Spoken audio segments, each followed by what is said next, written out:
A very good morning. We're glad you're still with us here on Morning at NTV. The hashtag on Twitter is Morning at NTV, just as it sounds. Let's now delve into a discussion on vocational education for refugees for our Kickstarter. I'm joined on the show by Sambu Singe, Manager Peace Project at ADRA. ADRA being one of the utmost NGOs in the country that are doing a lot of concerted work in the areas of helping refugees. We also have with us Alice Noahereza, the Education and Psycho-Social Officer at ADRA. Lady and gentlemen, welcome to the program.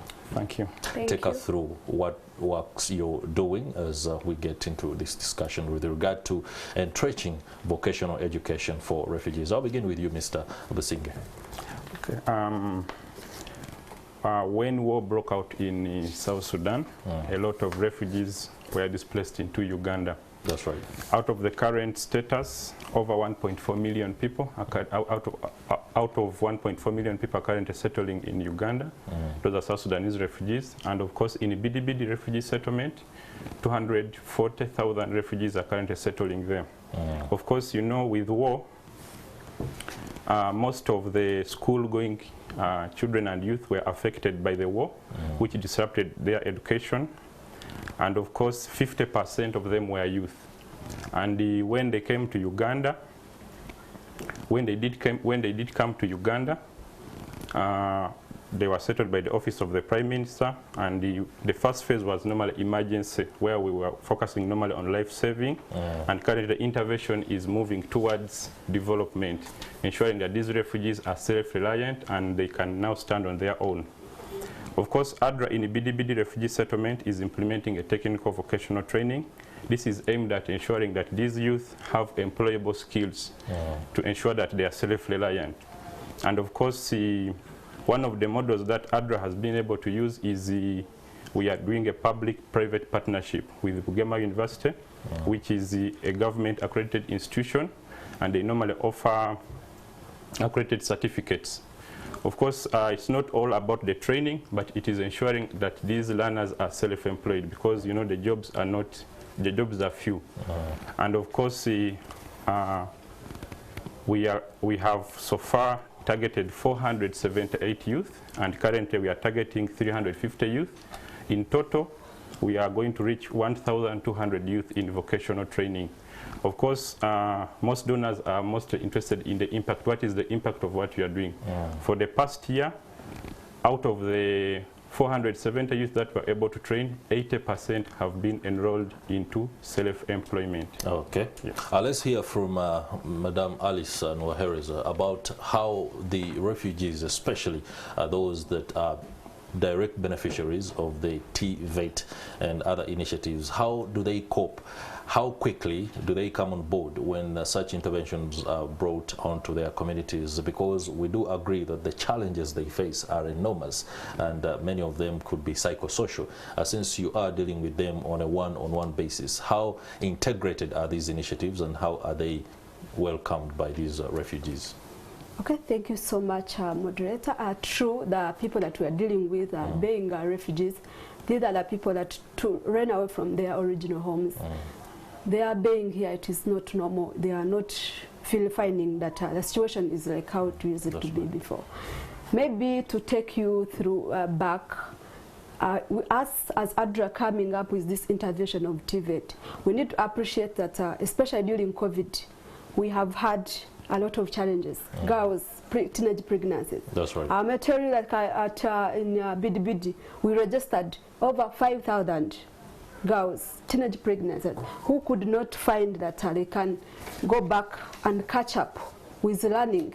We want to appreciate government. Yeah, they have allowed these people to go back to school, but there is still challenges. Re-entry back to school, the environment in schools, it is not favoring them all. You find some, the schools are not favoring these teenage mothers and teenage pregnancies. Even though they can't go and be comfortable, there are no spaces for school for children, maybe for breastfeeding.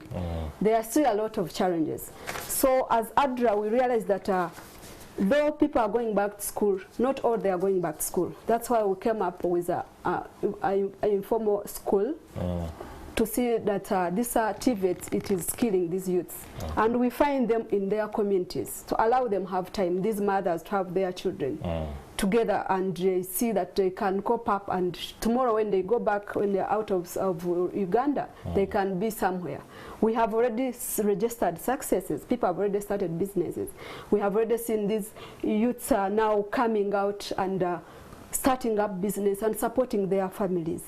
And psychologically, of course, we keep on monitoring them, offering them services like psychosocial support, allowing them to understand that what they went through, it's not the end of their life. There is second chance for them through psychological and physical, by empowering them, giving them startup kits, and we are registering successes. We are seeing people changing. We are seeing people coming up. I thought my life had ended, but now I can be somewhere. I can compete in this competitive world. Okay. All right, Mr. Businge, the Peace Project seems to be one of the very wide aspects of your interventions. When you look at the fact that Ms. Nowahereza speaks of teenage mothers and those that transition into actually being adult mothers and taking care of these babies and how they cope to be able to make a living for themselves. How integrated away from mothers and then to people like especially the boys who later become men, how integrated is this project to ensure that when they do, they still remain as productive, unlike in cases where we've had, of course, communities falling into the traps that we see on a daily basis across other areas in the country? Yes, of course, the Peace Project is an acronym for Program for Education, Advocacy, and Economic Empowerment. It's quite a big program with the 4 components. Of course, one is inclusive education, where we work with the 3 early childhood and care centers, where we ensure that these children are taught, we ensure that their development is improved at those ECCD centers. And of course, we do also provide psychosocial support at those ECCD centers through play activities and through the caregivers. And of course, the other component is the socio-economic empowerment. I know I've already highlighted about technical vocational training, but we also have community saving groups. Because, you know, refugees, we normally talk about resilience, but of course resilience has 2 indicators. One is saving. Of course, for someone to be financially resilient, he must have saving. In case he has any challenges, he can always go back to the saving and be able to pick money to solve his immediate problem.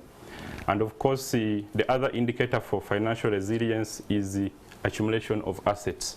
So what we do is that through the saving groups, we ensure that these groups are able to have some assets in case they have any problem like school fees, medical, they can be able to sell off one of the assets that they have. But one most important thing is that through the savings, we ensure that the loans that they take, they are able to start up businesses. And these businesses are able to sustain the savings. And of course, another component of socio-economic empowerment is Bonga. Bonga is a life skills training, and where we train girls between the age of 13 to 19 on life skills. And of course, we train them on adolescence, human rights, environment. And the reason why we do this training is that to ensure that these girls and boys are able to identify community-based issues which they can advocate to higher authorities, because, you know, donor funding may not be able to solve anything. It may not be able to solve everything actually. But of course, we ensure that these girls can be able to identify some issues that they can take up to even district authorities for advocacy. Okay, there is what is no doubt an uncomfortable question when it comes to government interventions and other stakeholders' interventions on refugee aspects, that there seems to be a very well-constructed approach when dealing with refugees' problems, unlike when dealing with communities of Ugandans that surround refugees. I don't know how the harmony is being created. Being a psychosocial handler, how are you treading this very tight path? I think it is somehow being streamlined. May talk at the background where I'm coming from, that is the Bidibidi, Yumbe district. we have our integration is 30%, 50%. So that 70-30%, that means that all refugees are always involved. So what we do, even out of our beneficiaries that we're working with, we have nationals.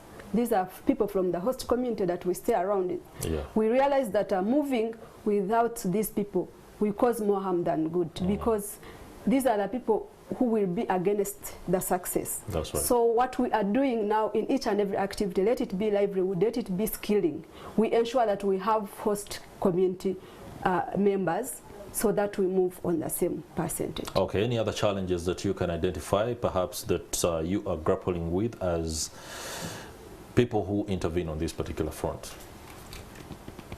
I would say that the challenges are general challenges. We'll talk about we are more in livelihood. So far we have changes in climate, which is affecting our livelihood interventions. Find today the season is no longer predictable these days. It keeps on changing.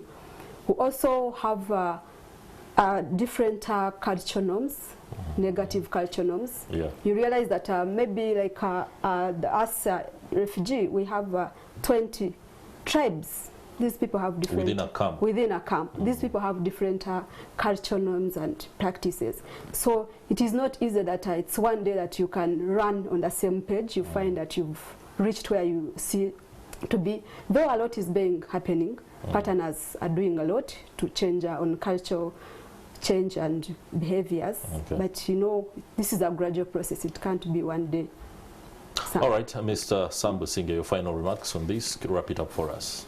Of course, the refugee intervention is moving away from emergency to more of development, where we are looking at self-reliance and resilience.